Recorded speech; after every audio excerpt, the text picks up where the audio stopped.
Which one is your favorite self-portrait? It's this one, right, so far. Is the one you sent me? Yeah, it's the one I said.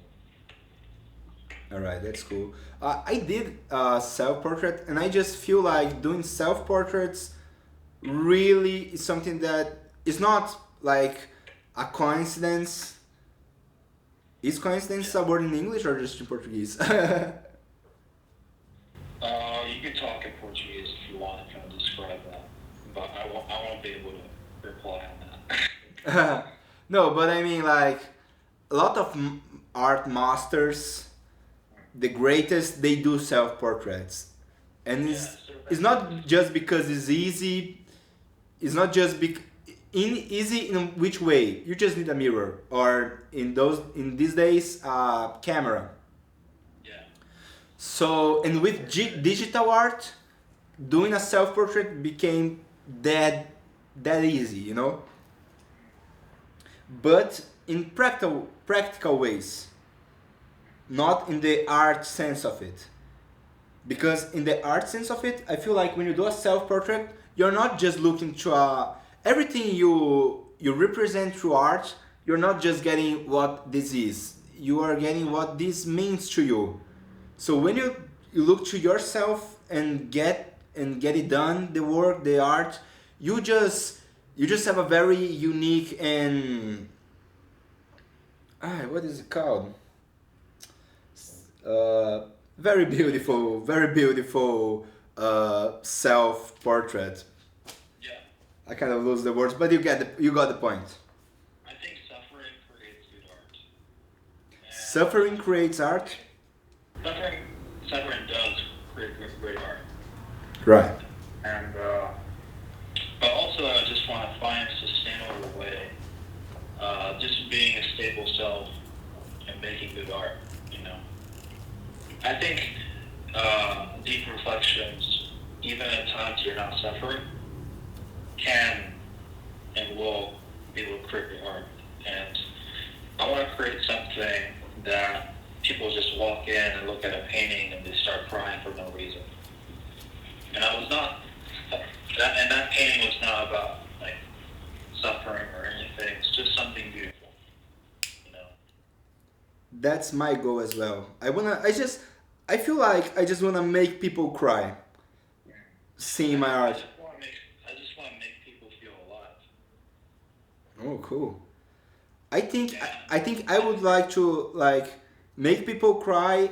I don't know about feeling alive, but make people cry and make people uh, see things in a different way. This is where my personal art yeah. sense came from, I think. Personally, I think uh, asking this question of what's the meaning of life is a stupid and a depressing question. If you refrain, if you make that phrase in a different way, I would say, what makes you feel alive? And the three things, I believe there's three things that makes you feel alive. Uh, First is inclusivity. You could you could be inclusive with people. You could be inclusive with some kind of hobby. You could be inclusive with some kind of subject. You want to have some kind of attachment, regardless of what. You know. Included, you just for me to be sure I understand what you're saying. You're talking like places that blind people can go Yeah, or or people in wheelchair. you could still be alone and have these like books that you can relate to. You want something to be able to relate, and that's inclusivity. All right, cool. Uh, Secondly, is being able to persist and not give up, and being the best version of themselves. Uh, and I think that's what makes you feel alive. When you're trying to get to a place, or you're trying to do something about yourself, to solve a problem, and you're succeeding through a problem, or you're trying to struggle through a problem and trying to get to a place. I think that's what makes us feel alive. And thirdly is some kind of legacy. can be big or small. You could be a family man, still have a legacy. You could be a garbage man, still leave a legacy in school or anywhere else. Uh, you could be a rich person, still leave a legacy. Yeah, even by like influencing the next generation, Yeah, you don't even need to really know them, but like do something that the new generation can relate and they can like really understand it and change their lives. And even our generation influence yeah. people in good ways, in good manners.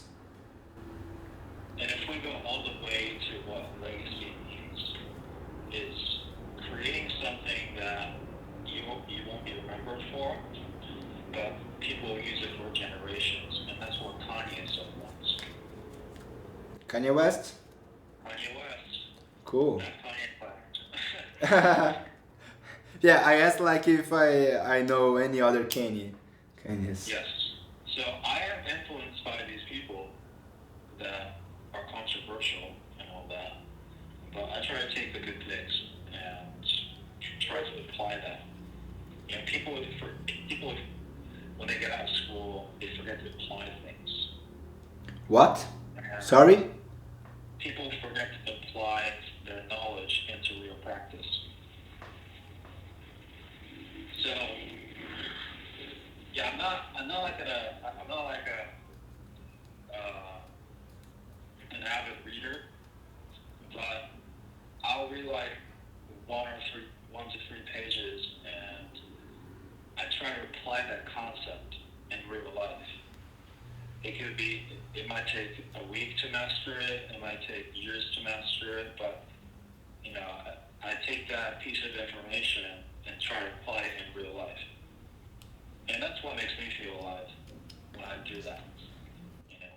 Yeah, life is a journey, right? We will start it, we will leave the peak, the most depressing part of it, and we will eventually die. And we hope people remember us for Yeah. the good or the bad things we did. And I think it's good to not believe in depression or anything that makes you feel weaker. You should try to fix that problem by implementing something that makes you feel alive and makes you feel, stronger.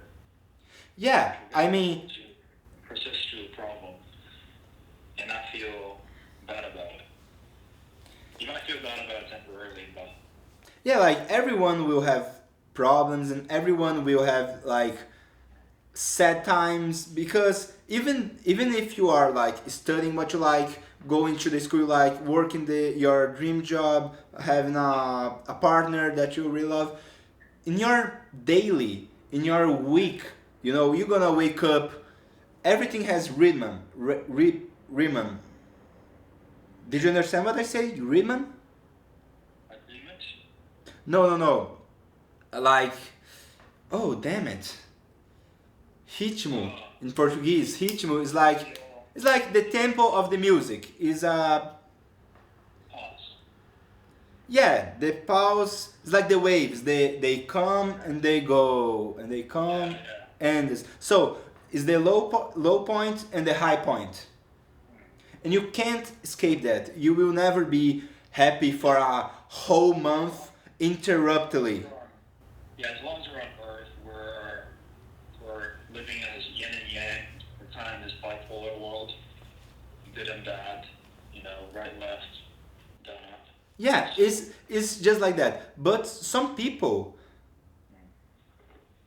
they like don't understand that, and it's really hard to understand that. I don't truly understand that, but I read in some books and I try to do what you said, like apply it to my life and see where sometimes when you remember these rules of the universe, because this is a rule that applies to the ocean, is a rule that applies to the cosmos, and is a rule that applies to ourselves. But when you are in this low point or something bad happens, you everything you can do is to stay calm, keep consistent, keep doing, keep studying, keep believing in people until you have the good part back. But if you like decide that the universe is a horrible place to live, you will Yeah. just stick with this idea. And Yeah. like this is something that I really try to put in the pedestal for me. Yeah. Like the universe is good. This is something that I think very much because it's just logical to think that. Because why would I decide that the universe is bad, is evil, and I'm suffering of that evil if like I can just take the good parts of my life and say, oh, this is actually pretty good. This is actually I loved people. I Yeah. I accomplished things. I studied things. I'm still Yeah. So it's important to believe in things. Believe that the universe is good, and you fight for good, and you live that way. Whatever you tell yourself, you're gonna manifest it into your life. So you're gonna you're gonna get influenced by somebody, but you gotta be able to critically think and analyze. If this person what they're telling me is gonna benefit me in my life. So you gotta keep your circle. You gotta keep your friend circles in check. You gotta keep what what kind of news or what kind of influencers are influencing you. So yeah, just keep in mind that whatever you hear, whatever you sense, you gotta be able to analyze that perfectly.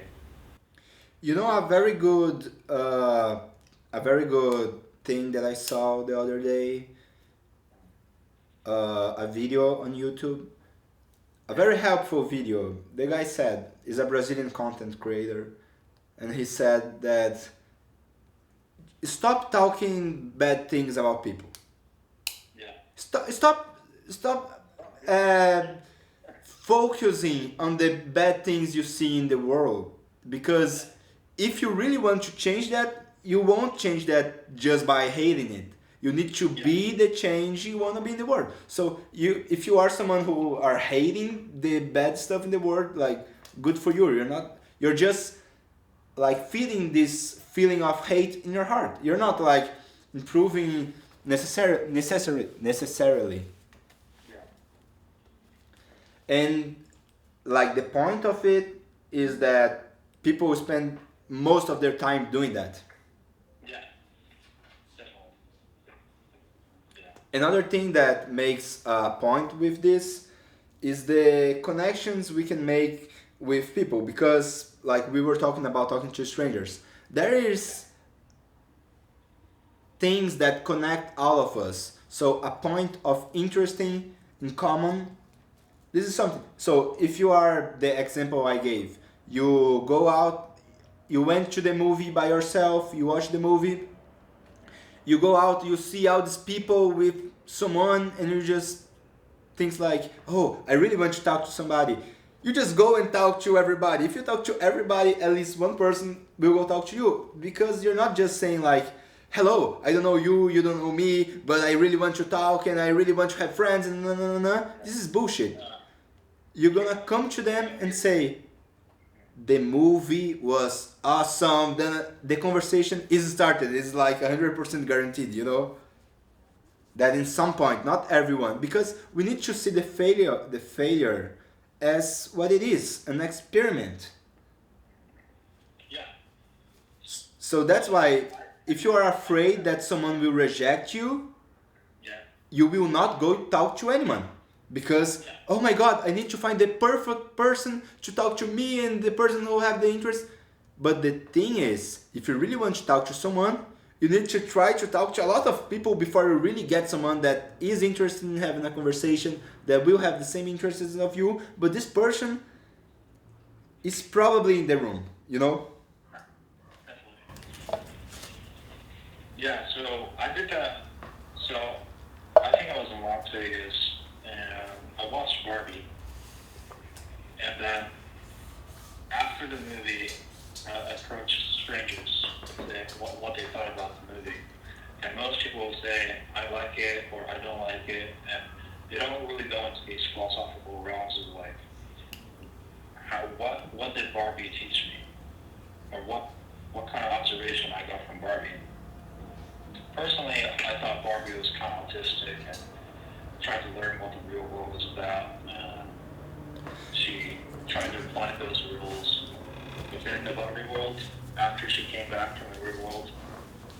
So, yeah, that's what I thought watching Barbie. I wish I have watched it to give you my point. Yeah, I'm sorry if I'm giving spoilers. I don't think you gave any spoilers actually. Yeah, Like you just say that there is a Barbie world and that Barbie might be a little autistic. yeah, This is something that I like. It's not spoilers, you know. yeah. Uh, So if you mm. come from a different, let's say you come from a different world, I think this could be applied to real life. Like if you come from the Middle East and come here and you discover a new culture, and your culture might not reflect the culture that you're gonna live into, and people might call you autistic, or people might call you you're kind of different. You don't want to do a handshake because you're from the East, you know. So I think from the Barbie movie, I kind of gained that kind of empathy to understand that people come from different places, and depending on what culture they grew up on, their behavior, their behaviors are different. So I have to respect that. Yeah, it's very important to respect those Yeah. differences. Like, So that's what I thought watching the Barbie movie. And nobody would think about that. yeah, but in the same way, you had the opportunity to make people think like that, you know, because when you come talk to them, you have this opportunity to talk about them about what Barbie meant to you. Yeah, what Barbie meant to me, and even if it was the cringiest movie ever. Oh, you think it was the cringiest movie? Yes, kind of cringy. Have you ever watched the Emoji movie? This is cringe as hell. No, I have not watched the movie, but I think there might be philosophical points that you can point out just from watching the movie. I might put that on my list. I wanna watch this movie, but I haven't yet. So I mean that's okay. Yeah. So man, I think it's about that. I think we had a good conversation. It's like 40 minutes yet. Yeah, another 54 minutes. Yeah. 54. Yeah. Uh, so do you wanna give any message to the future people watching it, to the audience? Okay. In conclusion, right now what I want to say is that never make assumptions about people. Use this concept called first principles. Try to come up with many questions and figure out the root problem and solve that root problem.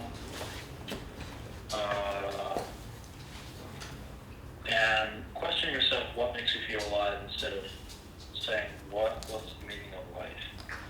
I think the pursuit of question and wonder is more interesting than just the thing itself.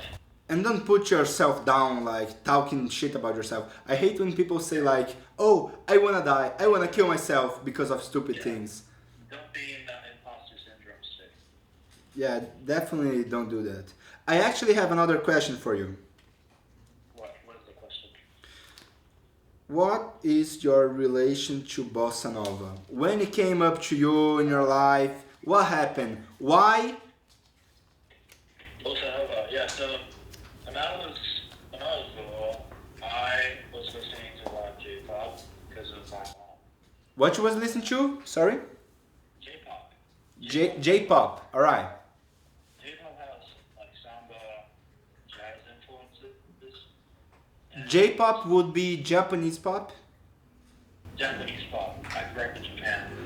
I never talked about this whole interview, but I grew up in Japan. But I grew up in Japan. I was there until I was 12 years old, and I moved to the States, and I was so yeah.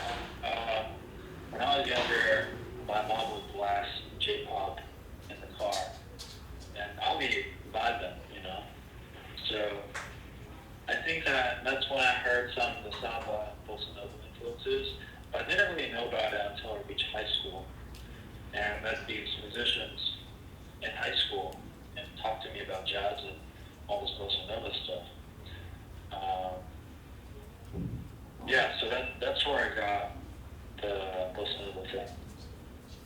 And yeah, Dr. Gilberto and yeah, all these people. Yeah, and like, so you was born in Japan, right? I was born in Japan, yes. I was born in Japan. And then you came to the United States. Yes, I came to the United States. Like, tell me a little bit about your story. Like, why did you came here? How old were you? I came here because my parents thought I would have a better economic opportunity in America than if I was in Japan. And I also wanted to improve my English. I was born half American, but the only person that would teach me English was my dad.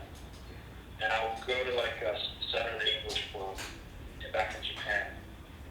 But that was about it. And Your mom or your father, who likes who is my Japanese, mom's who is American?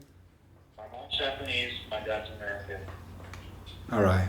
And yeah, so my mom's completely Japanese. She understands some English, but her primary language is Japanese. So I will talk to her in Japanese every time I call her. She's the most important person in the world, and the most important woman in the world. And I think everyone should appreciate their mom to a certain extent because they brought you to the world. You know, even if you have a dysfunctional family, your mom brought you to the world, and you should take that life seriously. Yeah, I think like mom is holy. You know, you cannot mess with moms because they will just do anything for you for their baby and stuff. Yeah. Sometimes that giving is kind of toxic, but sometimes that giving is just wholesome. You know. So, so appreciate your mom. You know. Yeah. Appreciate your family, regardless of what they did to you. Huh. They brought you to the world. So yeah. Anyway, yeah, my mom would just blast J-pop in the car while I was like going camping or just going to school. So yeah, This influence we have when we are young are just beautiful, aren't they? Because like you don't know the name of the artist, you don't know anything, you don't know nothing about. I don't know how much time you do music, but I didn't do music my entire life. I tried when I was a teenager, but it was too late. So I never had this really close relation to music, like to making it and to feeling it stuff. So as I grew up, I didn't really knew what I was listening to, you know, but it stuck to my mind. So the seed was planted in my mind, and when it came the right time, the flower was born. Like I'm talking about rock and roll. It's what I mostly listen in rap music, Brazilian rap music especially. This all came from my father and my mother. yeah, And we talk about these special moments with family. Like you mentioned, your mom go camping with you and putting music on. Me and my mom, we go to the beach where my brother lives, and we just like listen to a lot of Brazilian rock music. You know, something we both really love, and it's just like the little moments when everything is okay and you Yeah, just chill with your mom. yeah, just chilling with some mom. Yeah. Does she live with you? Uh, no, she doesn't live with me. Uh, yeah, yeah, we don't live together. I wanna ask you one more thing. I saw when I was searching and I saw the white jumpsuit. I saw you in the like the forest. What were you doing there? For which one? The forest. Oh, in the national forest. Yeah, in the woods. So I had, well, I wanted to do this for, so I went to Olympic National Forest. I wanted to go there for like 2.5 years. What is that? And Olympic National Forest is right outside of Seattle in Washington State. It has a characteristic of rainforest with a lot of awesome stuff. And it reminded me of what was back in Japan. So I wanted to feel that. So I went there with my jumpsuit. And I thought of like just giving my Sharpies in the forest to people that were visiting. So I give my Sharpies, and these people are from North Carolina, and they jot down on my jumpsuit. And it was one of the memorable moments of my life because it was a national forest, and I did something that I don't regret doing. Something Yeah, you do not regret doing. yeah, I don't regret doing that. I was like, that was a pivotal moment in my life of doing something unique in a national forest. You know, Yeah, I feel you. Like the nature is a really. It's just I. It's very sad that we as a society in the modern world in these big cities we don't get to really live in contact with nature. but yeah, I agree. And we have to, if we feel depressed or if we feel that, we should always go back to nature. Nature has answers. Yeah, there are some things that you like if you have all of them you just won't ever be be depressed like exercising is very important, having a sport or just going to the oh my dog just uh, Yeah, jumped on the phone. Now he's here in the yeah, couch. So, but what I was saying, like, there's some things that you cannot just. Oh, this is fucking dog. yeah, Go out. So like, Nate being in nature, reading a really good book, or doing art in nature, or just chilling, watching the the nature grow and breathe all around you and listen to the sounds in the like the really all the nature stuff. Doing sports, like I have some friends that they don't do sport at all and they always are yeah, like, oh, something missing in my life. I mean, man, go have a walk because I know that because when I don't do the sport I like, I just become I just got sad and stressed easily, you know. yeah, A little bit of movement is very crucial. mm, What you think about yeah, that? yeah, definitely. Uh, I was gonna say I was distracted. I get distracted all the time. I think you get distracted all the time. The what? I got distracted. Ah, yeah, I as well. I as well. Bro, Yeah. I think we are in the end of this conversation. We got the time we wanted, Yeah. and And in my art life, I'll never do drugs. And I encourage people don't do drugs, stay sober. you never did any drugs. No. Do you have a family history, a sad history about drugs, or you just have this belief from? Yeah. I just don't want to indulge in anything. Yeah, of course. I could have an addictive personality, so I stay away from anything that doesn't make me feel comfortable. Yeah, I mean, you're totally right about that. Yeah. All right, I think that's a good message to end the podcast. Yeah, I hope this thing is recorded. Yeah, we will send you the check, but it's in reais, okay? It's not in dollars. Yeah. So you might be able to buy like a Coca-Cola can or something. Yeah, I don't drink Coca-Cola. Damn it! So a water can. Sure, I'll just buy water. All right.